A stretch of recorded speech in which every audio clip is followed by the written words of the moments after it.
Hello, my name is Nicole Hitt. I am going to start this webinar for applying to IFSA King's College London. So my name is Nicole Hitt. I'm currently the Assistant Director of Admissions at IFSA. I also am an admissions counselor for King's College London, University College London, London School of Economics, and also Cambridge, so Oxford and Cambridge programs here. Alongside me, I also work with Julia Mason on the left, an admissions counselor who will also be contacting you regarding your application and throughout this entire journey. So myself and or Julia. And you'll also have for later in the process when it starts to basically get to enrollment and you need questions relating to visas, housing, departure, etc.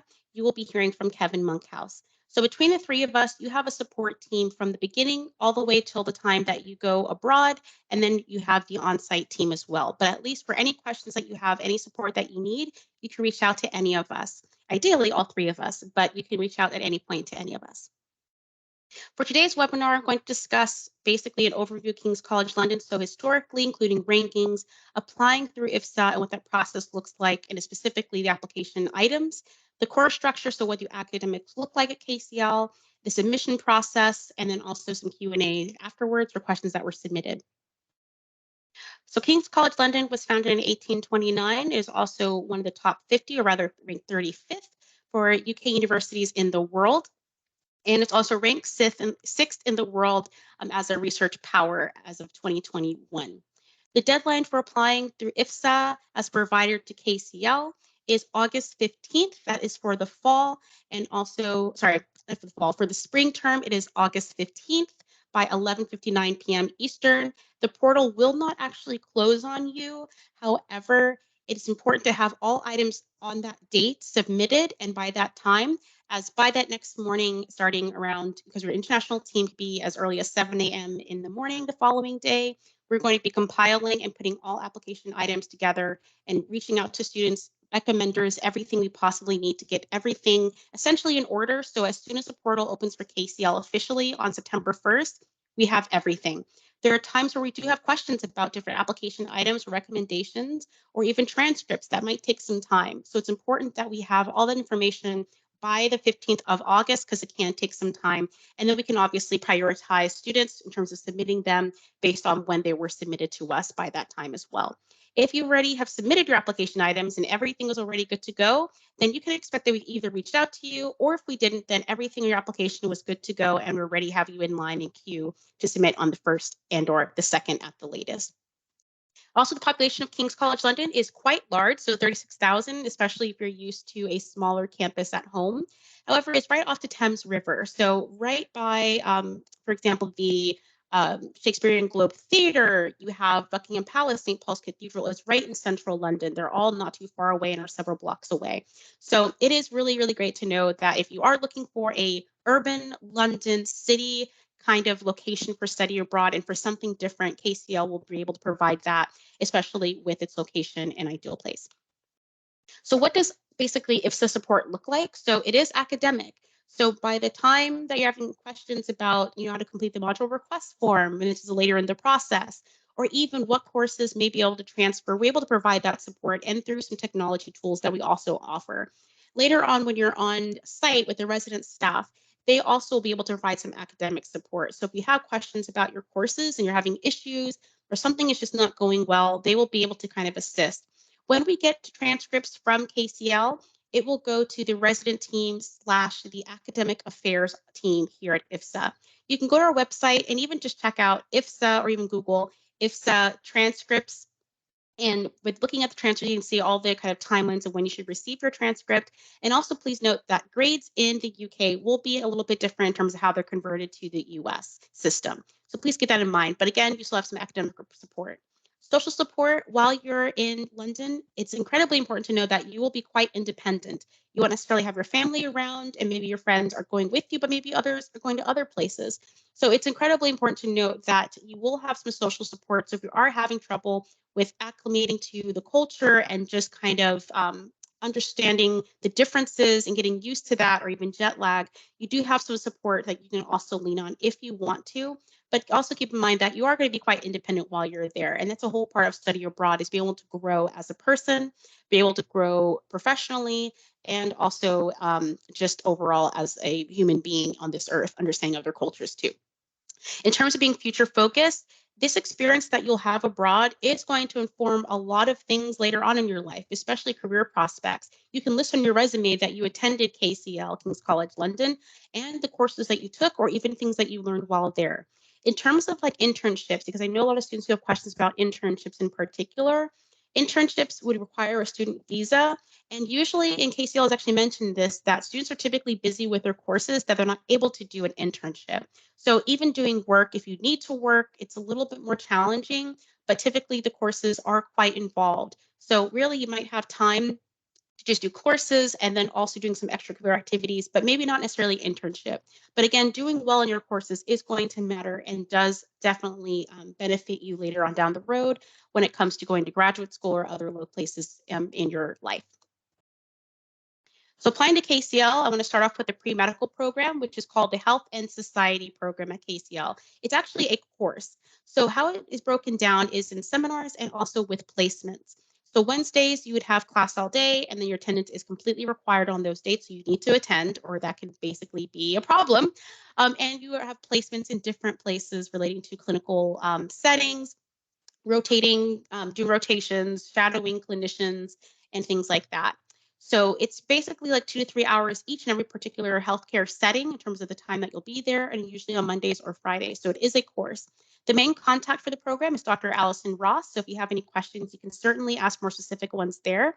But just as a quick little overview, you'll have simulated clinical scenarios with actor patients, reading and evaluating healthcare and related literature, using podcasts and watching film, visiting museums and art galleries, and in addition to that, attending lectures, seminars led by academics and medical educators. So in addition to this particular course, you will still be able to choose 3 additional courses from other departments within the course catalog.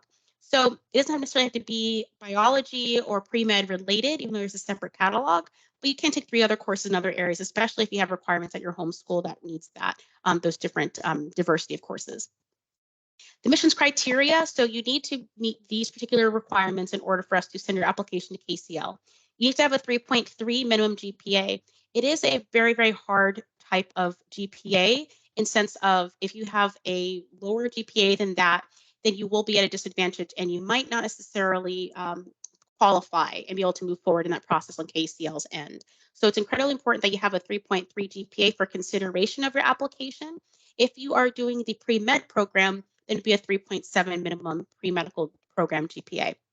Please note that KCL has also communicated that students, even if they're on the cusp, may still be able to apply. However, the students who meet or exceed the GPA requirement may be at an advantage compared to those who are under that particular GPA minimum requirement. We also need a passport copy as part of the application. So even if it's expired, that is more than fine. We just need a copy of it. If you don't have a copy, we'll discuss a little more about that, what the alternatives will look like.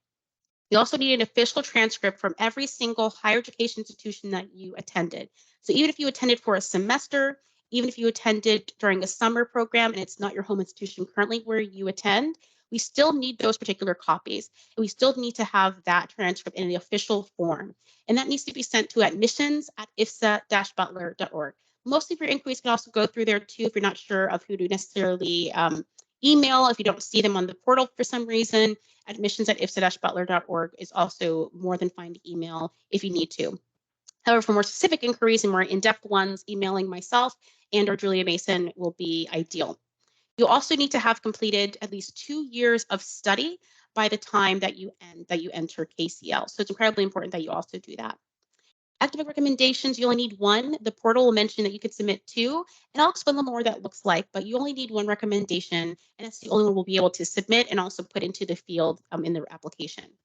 And there's also a section called additional educational details, and I'll also detail that a little bit, but in short, you won't have to upload your SAT scores or high school transcript or even an official college transcript. You don't need to upload anything at all. You just need to fill out basically just different bullet points and answer those questions there.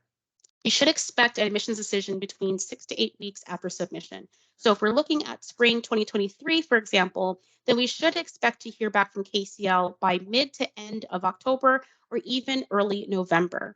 So keep in mind that with the application deadline for KCL for the spring 2023 term, in particular, it is ranging from September 1 to September 30th. And then for fall, so students who are applying for fall or academic year consideration, it would be February 1 to the end of February.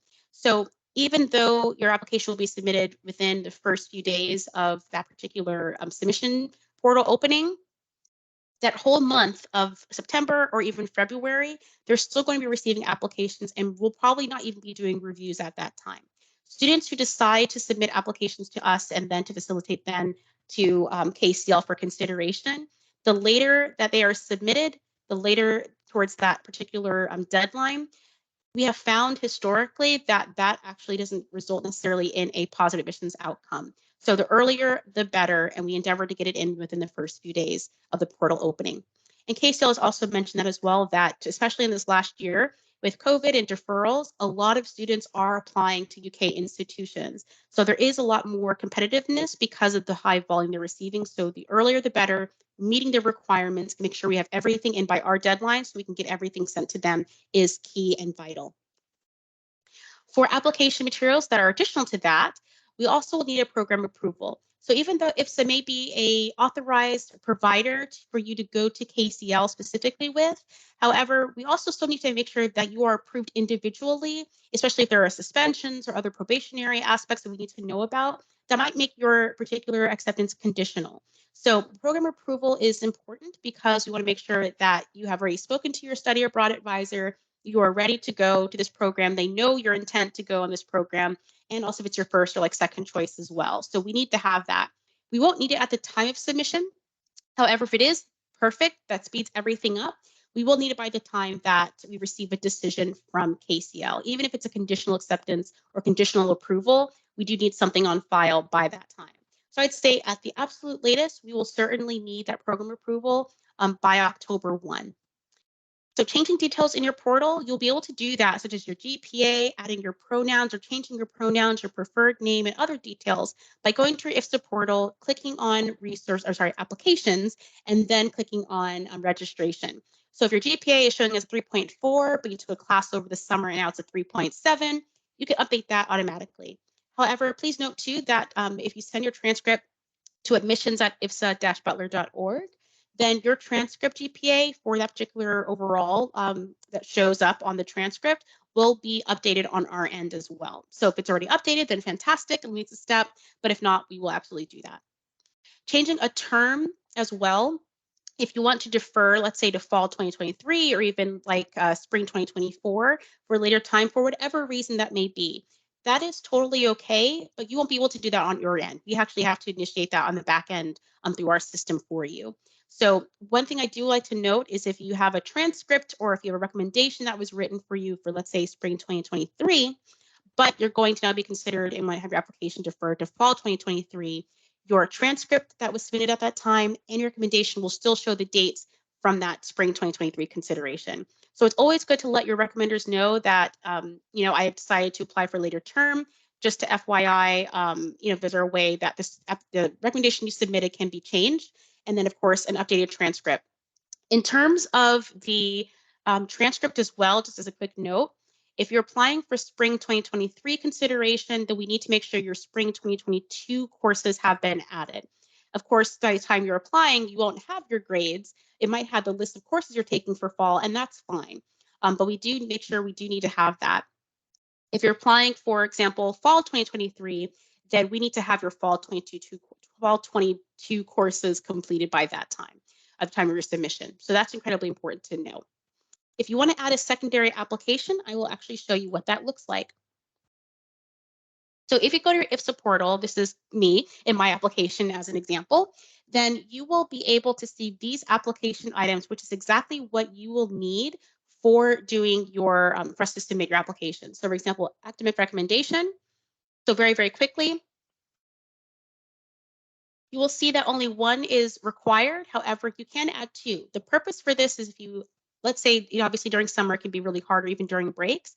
And having a second recommender as a backup can be really, really helpful, especially if that first one or first recommender doesn't complete it. So just make it a little bit faster of a system, but we only need one. So if you're absolutely certain that the person you're asking for a recommendation is going to complete it and provide you with a positive and supportive recommendation, then you should be absolutely good to go. But only one is needed. When you put in the one recommendation, the moment you click submit, it is going to send that email automated to your recommender. So it's important for them to look at their junk folder. It's important for them to look through their spam. Some systems with universities will actually not even receive those emails. In that case, then we just need to be able to send that email. We can send it, for example, my account or Julia's account, or admissions can send that link directly to them. Students will not be able to do that on their own because they've already waived their right to see the recommendation. So to keep the integrity of that recommendation, to make sure the instructor knows that it's not being viewed by a student, then we can actually send that link to them without any problem. If you find that you're like, hey, you know what, I want to apply to another program and I really want to make sure that recommendation also follows, then my best recommendation is to let the recommender know that you're applying for another program. And if they can either use the same recommendation and change the school that is listed, like KCL to like UCL or Queen Mary, or if they can just make the recommendation completely neutral, where they don't even say any of the programs you're applying to, then we can apply it to those other programs as well. So just let us know if that's something you want to do. But otherwise, it's important to let the recommender know and assure them that you do not have access to recommendation, only IFSA does, before submitting to KCL. Moving on, so passport copy, I also want to make this quick note as it can be really, really helpful and a lot faster. So when you get the application item, it will look like this. You have 1, 2, and 3 areas to fill out. So if you actually type in the information first and then click passport is being renewed, and it should be renewed all the way through, if you're applying for spring 2023 consideration, all the way to December 3rd, 2023. So 6 months past the last day when the program ends. So in this case, once you click that button where passport is renewed, you can't make any additions after that. So it's important to put the details in first and then click the button. If you realize you've already kind of done this, it's completed, that's okay. Just send us an email and send us information with the country of issuance, the passport number, and also the date of expiration, and then we can put this in for you on the back end. Or alternatively, if you give us those details and you don't have a passport, or you don't have a copy of your passport at all, or know those details, we can put in a placeholder for you to also send to KCL that as soon as we receive these details from you, we will let KCL know. And that has happened before, and it's not a problem. If your passport is being renewed, then you'll see it in the started status here. We can still move forward with your application at that point. For the transcript, there's nothing you're going to be able to do here, except there will be instructions that let you know where to send it to. Sending it to admissions and also any follow-up if we've received it, if we have processed it, etc., can be directed to admissions@ifsa-butler.org, as that will go a little bit faster because that's the individuals who are actually uploading it, our colleagues. If you have to send it via paper, you can send it to this address here, Institute for Study Abroad, and then our particular address there in Indianapolis. It will take a bit of time for paper transcripts to be sent, so I highly, highly recommend that you actually do it electronically through, your institution, which might be National Clearinghouse or even Parchment. After you click OK, nothing is going to show. Sometimes some coding may show up, but really nothing's going to happen. It'll just show started. When we receive it, when we've processed it, it will show as completed. As I mentioned earlier, the additional educational details are really, really basic. You can upload your responses to these bullets by uploading a Microsoft Word document or a PDF. PDF is usually a little bit easier, but honestly, you can just do the bullets here in this freeform space by responding to these particular bullets. And that is absolutely sufficient, and that's all we need to know. Additionally, programs approval, you click on that. There is nothing you're going to be able to do with this item. Your advisor through their IFSA advisor portal will complete the program approval. And then once that is completed, it will show as complete. So until that shows as completed, essentially it hasn't been done yet by your study abroad advisor. So ideally, if you're applying for spring 2023, we have that completed by October 1, even if it's conditional acceptance. We can still move forward with your application, submitting it, even if this is showing as not started or incomplete. So please note that it will not hold your application, in addition to the passport copy, as long as it shows that it's started. The GDPR is incredibly important because in the UK there are different data privacies, so we need to have this completed as an application item so we can move forward and submit on your behalf. So as I was mentioning earlier, if you want to add a backup program, you'll click at the top at Applications, and then it'll actually have a button that mentions Backup Program. You click that, you click where you want to go, the term you want to go, so for example, spring 2023, fall 2023, and so on. You click the program that you want to attend if you already know what your backup program is, and then you click essentially like, okay, let's study abroad. I think that's what it says on the button. And then it will show you these two programs. So it will let you know that King's College London is my first choice, and then UCL is my first choice. Please let us know that if you want us to make that change as to what is your primary or active application in your backup, that you let us know my secondary or backup application is this program, my first choice is this program. If you want to add a third program, I really do not recommend adding more than 3, then you will have to email us either at admissions@ifsa-butler.org, myself, or Julia Mason. So either one of the 3 of us or the 3 email addresses will be able to get that handled for you without a problem. And as I mentioned earlier, for changing your registration details specifically on here, once you click registration, you can change any of the details here. You can change your class standing, your minor, your GPA, anything here, and that will be updated on our back end as well. Chart, the best thing about Chart that I highly recommend, I'll go into that a little bit later, but from here is requesting the course equivalency project. And the reason why I say this is if you are looking at a certain course that you would have fulfilled at your home institution, and you want to find equivalent course while at KCL or another program, then you can create this project, input the courses from your home institution, the course code and name. You can also list like what other programs, like if you want to go to University of Melbourne in Australia or Otago, you can list any kind of programs you want, even UCL, KCL, any other ones that you want, or just KCL in this particular example. Then it will create a report. You can add your study abroad advisor's email, and they'll also get that report too. And that makes it a little bit easier where you can see, okay, there's a certain course that may be in environmental science that I need to take. I want to know the equivalent essentially at UCL or KCL or wherever you're looking to also apply to. So I highly recommend that. When it's time for you to, once you have signed your contract after receiving an admissions decision from KCL, you will also have at this top point here, an accounts link, and that's where you'll be able to pay any of the bills that will be invoiced to you. So there isn't actually a PDF necessarily, but it actually is live, and through the portal, everything is here for you. So this is really how the IFSA portal works. If you need to schedule a call, you can certainly click here. Another thing I want to point out is the resources tab, and this is incredibly helpful when it comes to looking for your flights, what the start dates are, pretty much anything you need to know about also going to London. So as you can see here, we have the application deadline, the payment due date. So I'll talk about that as well a bit later, the withdrawals, and as well as the program deposit. And they can see the departure dates and also when the program starts. So this is highly recommended. What I also recommend doing is if you need to buy your ticket at the time of receiving a decision from KCL, and that's what you need to do, please reach out to Kevin Monkhouse and your pre-arrival counselor, and she'll be able to advise. But essentially, you can have the details here as to what the arrival windows are, what they look like, because flights are certainly expensive, especially now, and especially with just staff shortages around the world. So it completely makes sense if you need to buy your tickets sooner, but make sure you reach out to Kevin Monkhouse for any advisement on that. Also under here, you can find the cost of attendance. You can see that these are estimated costs. You can also see the supplemental fees, meaning the additional costs for certain accommodations if you were placed by KCL, in addition to what is already listed as the housing fee. So for example, I'm on my screen here to my left. Angel Lane has a $500 additional fee for the housing accommodation.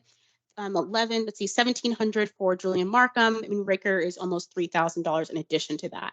Please note that KCL makes all final housing allocations and placements. So even though you might want to live in a large studio with all these different things that even that's even offered, or you want to live with a roommate, it might not necessarily actually be fulfilled or guaranteed be fulfilled by KCL. So you might say, like, I really want to live in Julian Markham. I really prefer to live in Stamford Street Apartments because of their location or wherever that may be, or whatever reason. However, they may only have Angel Lane available. They may only have, for example, Moonraker Point available. So it's important to note that that's usually how KCL does the allocations. However, we can still make those suggestions, but please note that the preferences of location may not necessarily be able to be fulfilled because of availability. Housing in London is incredibly sparse and it's just gotten really, really tough. So the fact that students will have you'll have your own bathroom and you'll also have a single room is really, really awesome. And that you will have guaranteed housing. So even though it is sparse, you will have that guaranteed place and location to live in London while you're studying abroad. Also under Resources tab, under Documents and Links, you can find more information about housing, about academics. You can even see a form where if you need your transcript really, really quickly after the term, and you really need to have that rushed, you can put that request in from here. In addition, you'll have more information about academic structure, registering for courses, and you'll also have more information at the bottom. So if it comes to your visa process, if you have to apply for a visa, you can check under here for any kind of documents that relate to that. And even as a student who's going to go abroad in general, we'll give you a letter of validation and support that lets basically customs know when you're in London that we support you going to abroad as your sponsor. You're going to be attending for less than 6 months as a student, or if you're going for a year, but for spring 2023 students, it's only going to be a semester. And as a result, these are the support that we're providing you. So they know why you're there. They know what the reasons are. They know that you're backed and sponsored by IFSA. And pretty much that is how you would navigate the IFSA portal. So I'll go back to our presentation here. So that's what I was mentioning with adding secondary application. You can do that through the portal. You just cannot change the term. Oh, last point. If you have an accidental upload, if you upload something, you're like, oh, that's not the right document. Can you please help me remove it? Or let's say you need to, change something on your documents or something. We can open that for you and make it essentially incomplete, so you can go back in and redo it. So if anything happens like that, it's not a problem at all. You can email myself, Julia Mason, and/or admissions@ifsa-butler.org. So a strong application to KCL is going to be those application items. So the transcript, making sure you at least meet the 3.3 GPA requirement. You have a transcript from all the locations and places you've attended in higher education institutions. And basically like for transfer credit, that will show up on your home institution transcript. And most importantly, a strong recommendation. So it doesn't necessarily have to be someone in the department that you're looking to take classes in while you're at KCL. However, they need to be supportive. Are they someone that is going to support you and say, yes, they absolutely should go abroad. You should certainly give them an acceptance for XYZ reasons. You want to make sure you actually know your recommender. There have been cases where students will ask a recommender and the recommender doesn't even know them or doesn't really actually have more information to share on who they are. And that can be kind of challenging. So I highly recommend that you choose individuals that are able to speak to your candidacy, who you are and who you are as an individual, besides just being in the classroom. And they must also be an academic reference. So CHART is our repository of classes that you can search. However, one of the best capabilities of CHART is requesting the course equivalency and to see courses that at your home institution would be equivalent to those at your host or like KCL institutions. So it only has a fraction of the courses, so it's incredibly important that you look at the course catalog for KCL.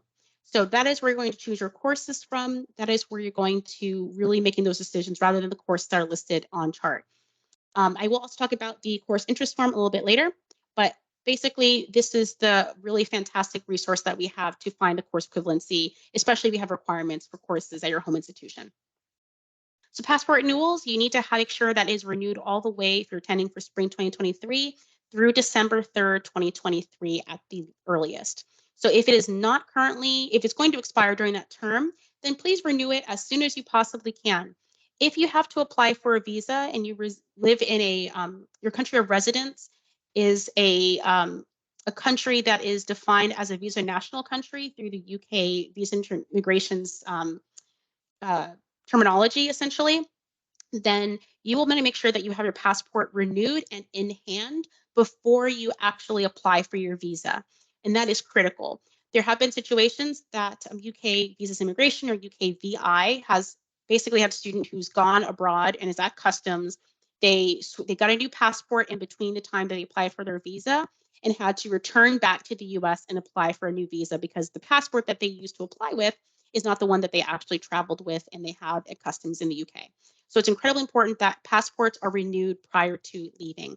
And Kevin Monkhouse can advise more on that, but that is incredibly important.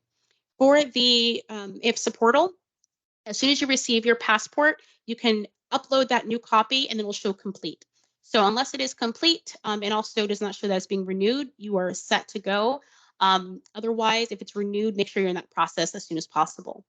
And I kind of showed the quick way to doing it, but you can also submit, besides submitting a picture of your expiring passport through the portal, emailing us the details particularly, and especially if you have a dual citizenship, because if you have dual citizenship, you can only write one in that passport field. So I recommend using the passport that you're going to travel with and putting that into the passport copy field, and then sending us the details for your dual or second passport that you have for your dual citizenship. And then we can kind of add that information on our side as well. So that's noted. And that's incredibly important, especially if you have dual citizenship. If it's expiring, input the details of the expiring passport first and then click renewed. Scholarship applications, you will see this on your portal. It is completely optional, so you do not have to complete it and it will not hold up your application as being like incomplete or unable to move to the next phase in the process. So if you're applying for spring, the priority deadline is October 1st, and I highly recommend anyone look at the Scholarships and Financial Aid website and really consider applying for a scholarship. Even if you are classified as an international student at your home institution, we don't take that classification and basically say that you can't apply for a scholarship with IFSA as a result. You can. So if you want to apply for a scholarship and be considered your first generation student, etc., there are opportunities for scholarships and support through IFSA that we can provide in addition to what your school may be providing you. If you're not receiving financial aid at your home institution, you can still apply for a scholarship if you meet the eligibility requirements through IFSA, and those are two completely separate processes. But the final deadline is November 1. So if you're considering applying for a scholarship and you really would like to just have that on file and kind of be considered, I'd recommend doing that by October 1. So the post-acceptance process.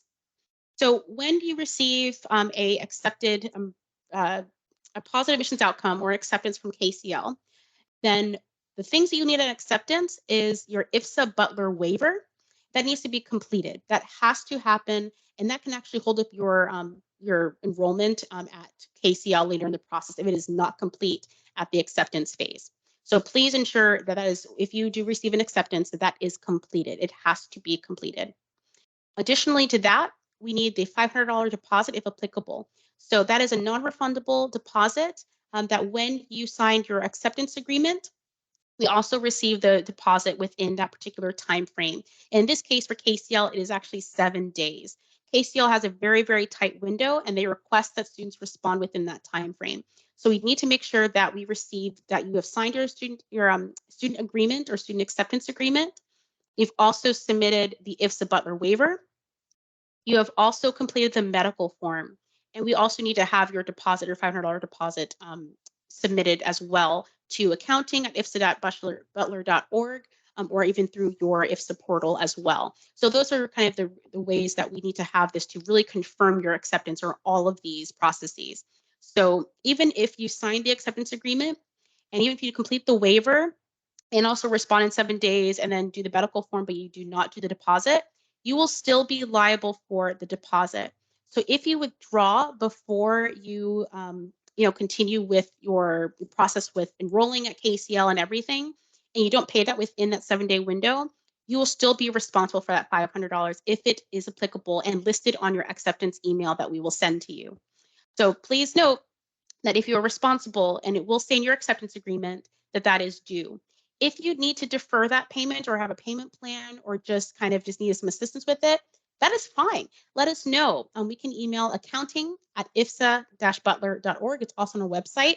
And really, it's a very easy process. But as long as we have some kind of notification, then at least we can note that and we can continue moving on with the enrollment process. But these are the applications of the items that are due at acceptance. I do also want to kind of note the medical form. So especially with COVID and especially just there's more openness about mental health, physical health in a lot of respects. It is not a tool that is meant to harm you. It is not meant to be something that is going to essentially hurt your admissions or hurt your consideration at all.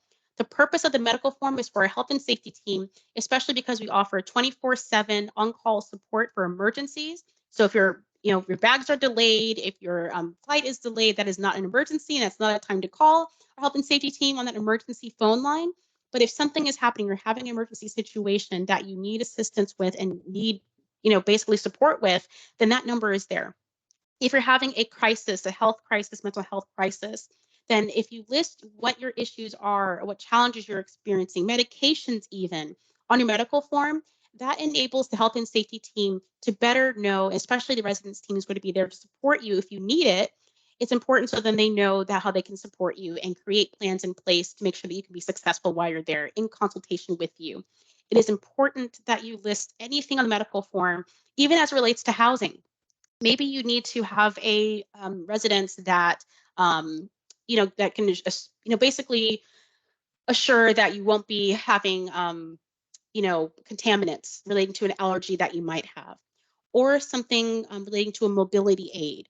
Those are issues and things that we want to know about because we want to make sure that we are going to accommodate and we can relay that to the host institution, or in this case, KCL.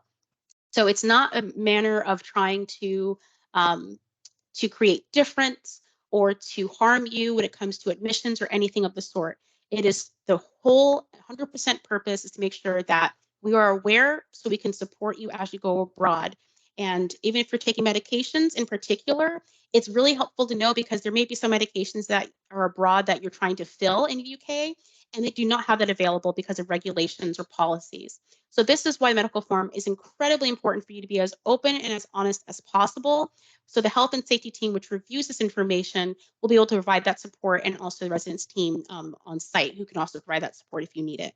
So just want to make that a note because I know some students may feel really, really anxious about having to mention anything. But sometimes what can happen is if it's not disclosed, any challenges, any health issues or considerations, and we find out really, really late, it may be at that time we can't make any accommodations, or KCL cannot make any accommodations because it's way too late with timing. So the earlier, the better. That is really helpful to know. Withdrawal policy and payments. So you can go to our website, but you can also type in IFSA and then payments and refunds for more of these policies and information. But if you need to start a payment plan, if you need to defer payments, if you need kind of assistance in any way, that is basically accounting at IFSA-Butler.org is the team that you will want to reach out to. So November 15th for spring 23 students is going to be the payment date when tuition, accommodation, all of those things are needed. If a student has or a parent has a 529 plan, then they can also pay different bills through that. And again, accounting at IFSA-Butler.org will be the primary contact for any accounting and finance related questions. Relating to invoices, it'll be on your IFSA portal. By clicking your name, you'll see account, and that will occur a little bit later in the process.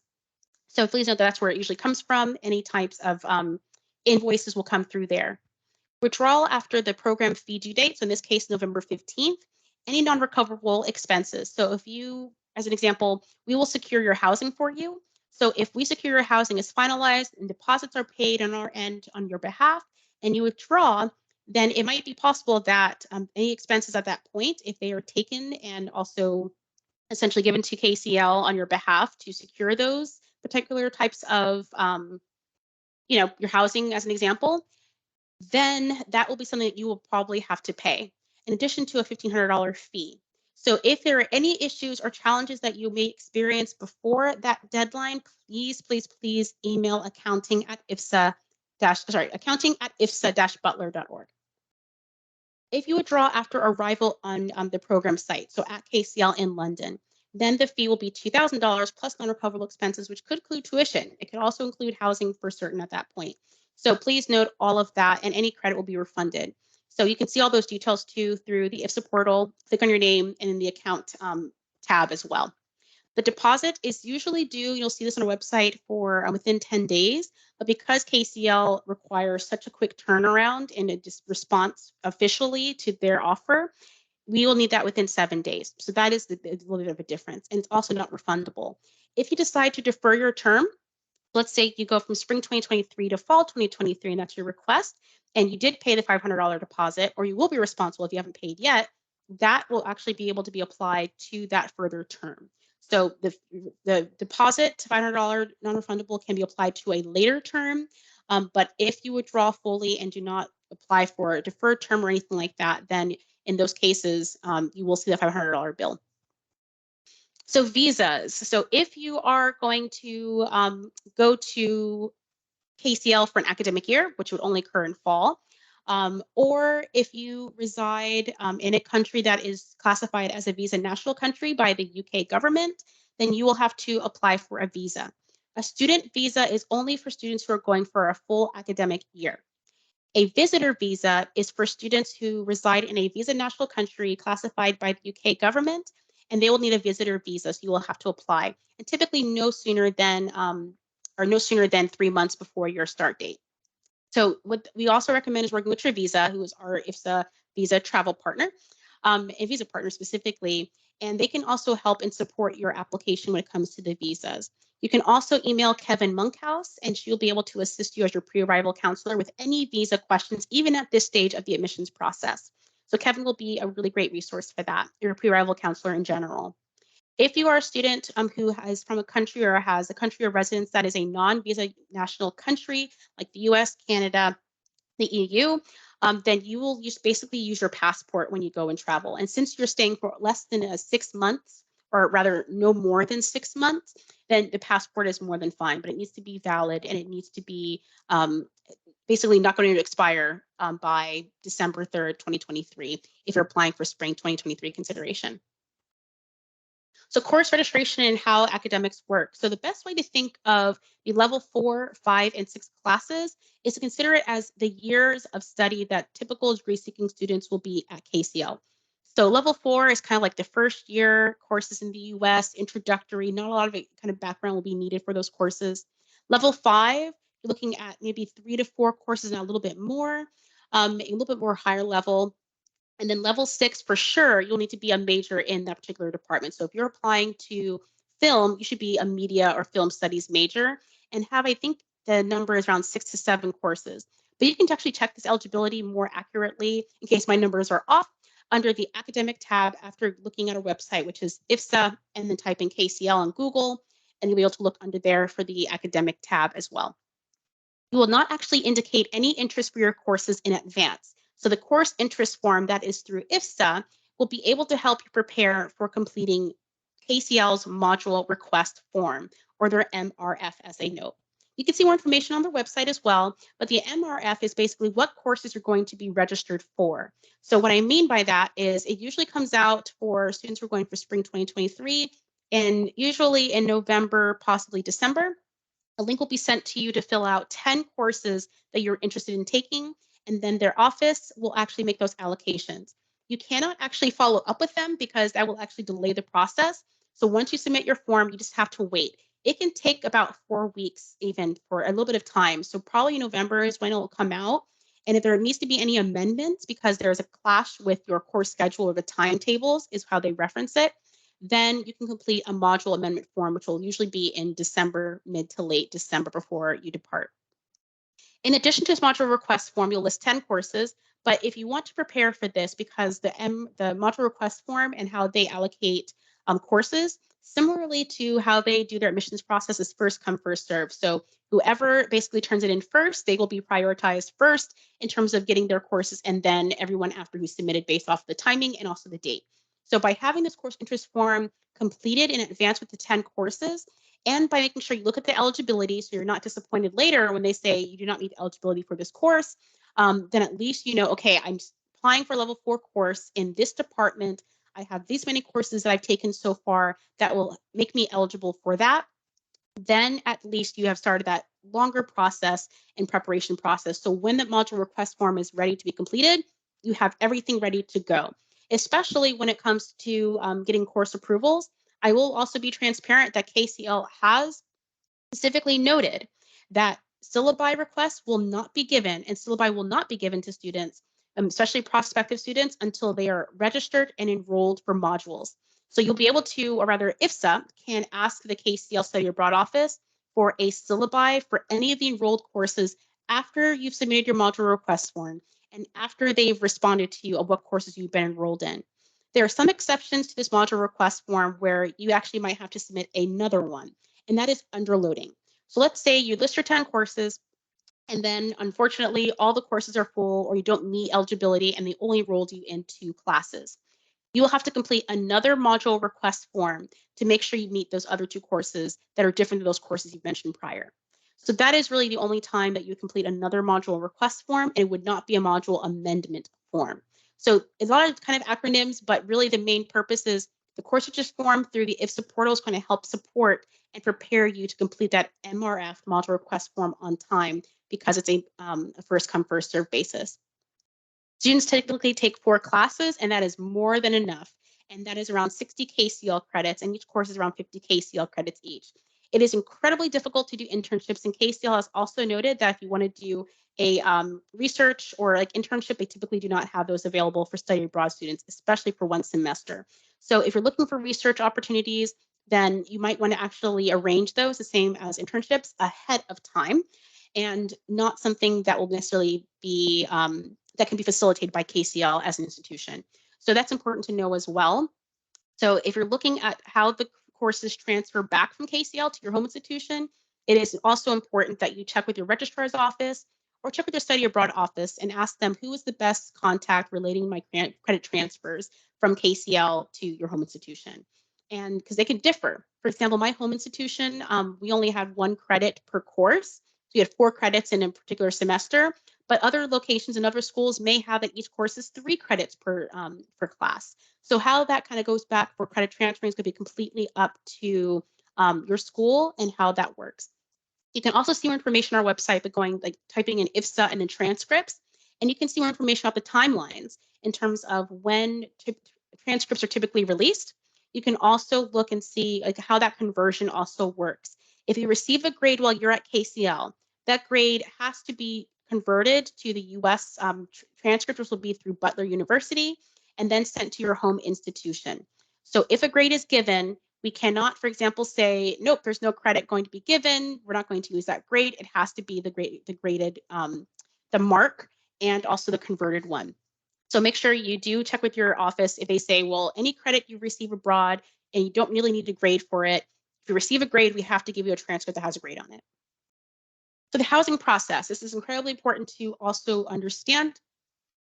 With preferences, so if you want to live with a roommate, you want to live at Moonraker, you want to live only 10 minutes from Kcl's, one of their campuses, that preference is not guaranteed to be fulfilled by Kcl, as housing in London is incredibly challenging and is very, very limited. However, you will be guaranteed housing. So that is a really, really awesome thing that even despite these limitations in the city, you will still have actual Kcl allocations in the city of London. And that usually and historically has been that students will have a single room and they'll have an ensuite, which means that it'll be a private bathroom. You can also order your bedding in advance, and there's information through like Kcl Move-In, and that can also be shared later too if you would like to see that or whenever you would like. But please note that preferences are not guaranteed to be filled by Kcl, and it's expected that students are going to travel. If you're placed at Angel Lane, you can expect at least a 45-minute commute to campus. There will certainly be a lot of other students who are there at Angel Lane, who are degree seeking, who are also study abroad students. So you will be with other students and can obviously have a social experience where you're traveling with friends or even students who are also IFSA students as well. So just to note too, historical residences for placement, and they can include supplemental fees as I showed earlier on the portal, have been Angel Lane, Gradover Street, Stamford Street Apartments, and also even Hayloft Point, which is a bit of a newer one, but you've also seen a bit too. But pretty much these 3 have had a higher number of students. I will also preface that Gradover Street and Stamford Street Apartments are 2 of the most popular residences at Kcl for all students who are going to Kcl overall. So it is very easy for those housing options to actually fill up, even when your application is still essentially being considered. So there have been situations where some students received a decision before other students at the same homeschool. And that can occur because it's based off of essentially first come, first serve with Kcl. So it's important that all the documents that come up and that are showing up are completed as soon as possible so we can apply for your housing if you receive a acceptance from KCL, and we can move forward with your housing. So just know that students may not be placed with their your friends who are also from the same school, so you could be in different residences. So please note that preferences are not guaranteed to be filled by KCL, but you will have housing.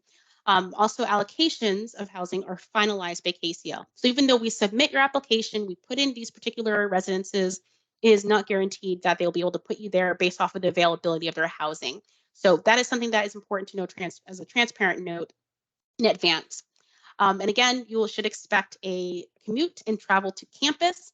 And it's actually pretty great to have it sometimes in some cases a travel to campus. I had that for my study abroad experience where I was never on a bus before. I was never on a tram before. But you'll also have other people who are doing the same thing that are from your program or from IFSA. And it's also, depending on the location, maybe really busy. So you might be next to a grocery store, and basically every single housing option at KCL is self-catered. So you will have to cook. You can certainly get takeout if you want to, but you will have to cook. There are no meal plans available. So that's just typical of many UK institutions that a meal plan is not offered.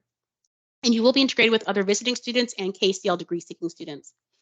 So some of the most popular housing options is Angel Lane. It's next to a Westfield mall. So it's really, it can be a really good location if you want to shop or kind of socialize. It's also by couple of parks too, and they also have 24/7 security reception. So there's always someone there at the reception desk. Great Dover Street, again, one of the most popular residences. There's also a gym inside of Great Dover Street that only residents can use. So that is another popular location. And then Hayloft Point is another one that is a bit newer, and they also have, it's self-catered too, but they have, really kind of cool areas of common spaces, social spaces as well. And you can see all these details by going to KCL and residences and then seeing these different options. But at least it gives you an idea of like historically where we've seen students being placed are these locations: Hayloft Point, we've seen them at Stanford Street, Apartments, Great Dover Street, Angel Lane. So I highly recommend looking at those locations on our website and knowing that you'll be integrated with a lot of different students from different years. So now it comes to the question and answer section. But before that, I want to point to the program fees. So you can see this on your IFSA portal, but also on our website with IFSA and then KCL if you type into Google, if that's easier for you to look up. So you can see the estimated tuition. It can change obviously with like conversion rates or any kind of changes that KCL may make. However, that's why it's estimated. It will show as the full amount, basically that's like in print a little bit later, but you can get an idea of kind of the amount that you can expect for this program. So keep in mind that if you are billed this because your home institution does not pay your tuition or doesn't pay for housing or whatever that might be, then that will be billed to you from IFSA. In addition to that, insurance is included. So what I mean by insurance, you will have, if you need to see a provider, go to a hospital, you have that support as well, and it's already included. So you won't have to worry about getting separate insurance policies, but you will have insurance while you're abroad. Also, our tuition is inclusive of our pre-arrival advising. So, for example, me submitting your application, reviewing your application materials, making sure it's strong and competitive, sending that to KCL, commuting with KCL on your behalf for any issues, questions that you may have. Same with pre-arrival with any questions with the visas, any documents that we support, all of that, all of those processes is included in that tuition fee. Orientation. So when you're on campus, or rather you're on campus at KCL on site, you'll have an orientation, and that can even be over 2 days. So it's kind of a different, like a walking tour, excursions, also meeting the IFSA England team, and also pre-arrival webinars that also will occur prior to that point. Co-curricular activities, so excursions, you can see on our website as well, but going to the program site and seeing the different types of excursions that you may be able to go on. On-site guidance, so having the resident staff there. So if you need an issue, there's an issue that arises, you need some support, you have staff who is there to be able to help you with that. So again, you'll still be quite independent, but you will have that extra support if you need it. 24/7 emergency support, so that phone line in particular, health and safety is relating to that. And we also do not charge a fee for your transcript. Once we get it from KCL, we convert it over, we send it through Butler University to convert, and then we send to your home institution. So all of that is included in the program total fee. Addition to that, I want to also note the other financial considerations. If you are going to do the pre-medical program or the health and society program at KCL, it will incur a $4,160 supplemental fee, which is on top of the tuition fee. The housing options, so the housing price you see here is $6,900, is based on Great Dover Street. But again, because KCL does their final allocations and placements of students, all study abroad students and degree seeking students, then if you are placed in Angel Lane, you will pay the $6,900 plus the $500. And if you're placed in Julie Markham or Hayloft, it's the $1,775 on top of that housing cost. So it is important to note that these can, this is an estimated, but it can be higher depending on these other options with housing and also academic fees. I also want to note that if you have certain price considerations, to let us know, and specifically Kevin Monkhouse when it comes time to do your housing. So after your application is submitted, if you have any concerns at all, it's important to email Kevin Monkhouse and even maybe email accounting@ifsa-butler.org. Apply for any scholarships as well. So I highly recommend that as well. Oh, and another point to make, there will also be personal expenses. So like for the visa application, if you work with Trivisa, it's $170 to work with Trivisa specifically. And that might not actually relate to the cost of the visa itself. If you do go with, let's say the UK VI, Visa Immigration, and then you apply through them, you might have two commercial partners that they work with for doing the visas. One example is V as in Victor, F as in Frank, S as in Sam. And with VFS, they might have different packages where they have expedited processing, and that may cost a lot more money. Department of Homeland Security, there's just a lot of different options of how you can apply for a visa if you have to apply for a visa. So in what ways would you say that, say the academics at King's are similar and different to academics in America? So one that I kind of touched on a little earlier is that if you have one, the level 4, 5, and 6 courses, maybe equivalent to like the 3 years that students typically study in a degree seeking program there, then you can kind of expect that that 4th year that you will have in the US is equivalent in some way to a level 6 course. So a level 4 course is like introductory. Level 5 is kind of like your 2nd and 3rd year at your home institution. So mainly most of your courses may only be 4 and 5 and then some a level 6. And courses are rigorous. It's also recommended that you do not take courses in more than 3 departments, so no more than 3. So let's say war studies, let's say archaeology or like design or even like law courses, then no more than 3 because it might have a higher likelihood of having timetable clashes. Another thing that's different about between King's in the UK and the United States is the course syllabi. So syllabi may in the US obviously has like a course structure, their goals. It might have your schedule, like what you're doing week to week to week. Also the days of the week, the office hours, the faster, really, really extensive. In the UK, it's more of a course outline. So that is a difference. You might not actually receive like the course details, including the time and all of that until you are on site. Registration also may not occur until maybe 4 weeks or so before you leave versus like a semester before. So in addition to that, if you do get a syllabi that you need to have requested that we can do on your behalf, I will also note for you that keep in mind that it might be a past year's syllabi. So it could be from 2021, it could be from 2022 in an earlier semester. So it might not be the actual current one that you're going to do when you're there, but it's pretty typical, especially the course Kcl is not being super updated until that point of you leaving. So that can be some differences there. You also might find that the contact hours may differ in the UK than it does in the United States. And what I mean by that is, let's say you only have like an hour course once a week. Even though it's lower contact hours, you have more time on your hands, the weight of different assignments, like assessments, may be like 70 to 80% of your grade. So that can be a huge difference where you are expected a bit more to perform better on those because your grade depends on it more than it does in the United States, where it might be kind of, between many different items as well. What resources are provided to connect study abroad students with one another and with current KCL students? And hopefully the question about the housing options, I was able to answer that. But resources, before you leave, we are going to start a WhatsApp for students so you can connect with others who are going through the pre-departure process, who are about to leave, flights, and things like that. So maybe like WhatsApp or like GroupMe, but it basically just allows you to be able to connect with students who are about to leave as well, either from your home institution or even outside of that. So you'll have that. You will also, especially if you're a social person, when you're abroad, you will have a lot of opportunities to meet students who are in your residences, who are also in your classes. I know for me, when I went abroad, I have even to this day, I have friends who I met from class and friends that I met just by living in the same residence hall. So some of these people that you meet can be your like longest friends that you basically met when you were abroad. So I definitely recommend that if you are a social butterfly, then you will have lots of opportunities to socialize. If you aren't really a social person, then you're going to have to probably come out of your shell a little bit more to be able to meet those individuals and peoples that are, around you. Especially taking an opportunity to travel and things like that. For spring, it might be a little bit different because compared to the first term, term 2 and 3 is technically what categorizes the spring semester. So let's say for example, you find out that your housing ends like in April and then resumes again in May. That 1 month break, you can do travel. You can pretty much do whatever you want.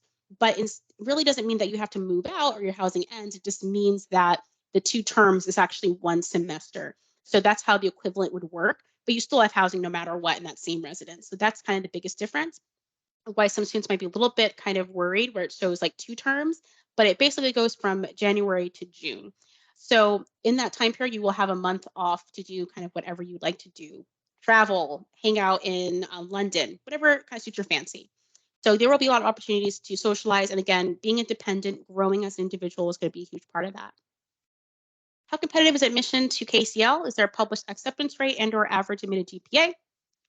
For KCL, there's nothing published, but I can say from my own research, between 2020 and 22, so any term in those years, including fall 2022 and spring 2022, we saw about 85 to 91% of IFSA students receive an acceptance from KCL.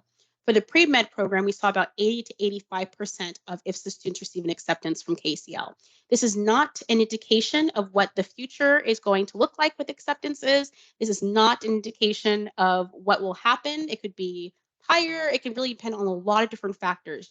GPA, the types of courses that your background that you have. It can depend on a lot of different things. So I can at least say that for students historically between these 2-year periods, the acceptance rate has been between 85 to 91%. For the regular KCL program, that students have received acceptances from KCL and went through IFSA, and then 80 to 85% of IFSA students receive an acceptance decision for the pre-med program. So when do we receive our decisions? When our application is, whether our application is successful or not. So typically that will be 6 to 8 weeks after submission. So as a note, for students applying for spring 2023 consideration, the application deadline is September 30th for KCL. So it's between September 1st and September 30th. The earlier we submit your application, the better the outcome we have seen over time, rather than submitting it closer to the end or even after that point. So during those 4 weeks, you probably are not going to hear anything from KCL, and you probably won't hear anything the first 2 weeks of October either. So ideally, we might probably hear between like the end of October, beginning of November, but at least 6 to 8 weeks after the point that we submit. So if we submit your application on September 1st, then you should hopefully hear back sometime in the beginning of November, at least by then. There should still be enough time for students who are worried about their visas to still apply for a visa, since we will have all the information that you'll need to apply for it. It will be important that you do so as soon as possible after signing your acceptance agreement, paying your deposit, making sure you have the waiver completed, everything like that done, so we can move on to the next phase. And Kevin Monkhouse can also support you through those kinds of questions and also that process. So you'll definitely hear beyond that point. Please note that you can only apply to, or rather commit to, one program. So you can apply to multiple programs, but if you commit through another provider, through another program through IFSA, you can only commit to one. That's different if you do different terms, like if you're doing one program in fall and one program in spring, that is a different situation. But if you're applying for a program from different locations, or even a program, let's say Queen Mary for spring 23 consideration, and you receive a decision from Queen Mary first, and you haven't received one from KCL yet, you will have a certain window to respond to Queen Mary. So also note that if you're applying to more than one institution, you might find out your decision before the other one that's on your profile as well. So scholarship opportunities, there are certainly scholarship opportunities and community events. You'll have orientation when you get to IFSA, when you get to the IFSA London Center, or rather in London for KCL. KCL also has a visiting student or study abroad student orientation from usually like 5 days, like Monday through that like Friday. And basically, like if you want to go to see Lion King, or you want to do something with other study abroad students, or you want to drop in to talk about your modules, you will have time during that orientation week to do that with KCL. So they do a really good job also with like move-in and induction and kind of preparing you for all of that. They do a fantastic job with KCL, and they're also incredibly responsive. So there'll definitely be opportunities, and same with like IFSA students and different excursions, but you definitely will be able to be involved in the KCL culture and also meeting with students. So the visa requirements for non-US students, and how does that process look like? If you are a student who you reside in a country that is classified as a visa national country, then you will have to apply for a visa. It would be a standard visitor visa, and that is if you're applying for only one semester. So that is something that will have to occur. So usually, as soon as you get this letter of study, Kevin Monkhouse will be able to provide all that kind of information, and also will send that to you, applying for a visa as soon as possible. There's like biometrics involved. There's a lot of different processes, but you can also check out if you are going to the UK visa and immigration site and you go to apply for a visa, you can also see, depending on what country you are applying from, what who you'll use. Like if it's like VFS, like V as in Victor, F as in Frank, S in Sam, or I think another one's like TCL Contact. I can't remember the name exactly, but either of those commercial providers that works with the UKVI, depending on the country that you are applying from, and also where you're applying, what your country of residence is as well, then they'll give you that kind of information on what those steps look like, what processing looks like. All the different steps are involved in the visa process too. We aren't able to give you exact details of what to list in your visa application because it may be different for every student. So we can't advise, because there are legal implications where if we tell you a certain to write something down, and because immigration policies and everything change quite frequently, especially with COVID and other considerations like that, it's important that you work with either directly with UKVI or like VFS if it's applicable, or another commercial provider that they recommend, or even Trevisa. They're really, really great at knowing all these things a lot quicker than we are. We can at least give you all the documentation, point you in the right direction, the resources, but can't specifically support and give you exact details on everything with your visa application because it can differ so much.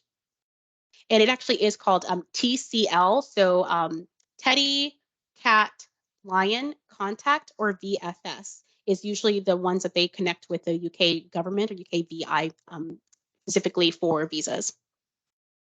Only find out when we get into the program what your odds of getting in if you meet the GPA requirements. So I think I answered that a little bit earlier, but basically 6 to 8 weeks after submission is when you should hear a decision. So hopefully by the end of October, beginning of November, we can always, by that time, if they're just having a delay, and it is going to be typical. A lot of places in the UK have experienced huge volumes of applications and interest in these last year in particular since COVID, and deferrals from last year. So as a result of that, they're going to have a higher volume to process. So it may be a little bit longer in general for UK programs, but typically we have seen between 6 to 8 weeks is a pretty good rough estimate. So thank you so much for taking this time out of your day to learn more about KCL. If you have any additional questions, you can certainly email at missions@ifsa-butler.org. You can also email myself, Nicole Hitt, or even Julia Mason. If you look on your IFSA portal, you can see more information about who to contact at those various stages, or you can go to our website, click on the program page, and you can also see our contact information too. If you want to set up an appointment, that is also available, where we can meet with you on Zoom or Teams or a phone call and kind of advise more individually on applications and the process as well. Anyways, thank you so much for this time. If you have any questions, please don't hesitate to reach out. We're happy to help.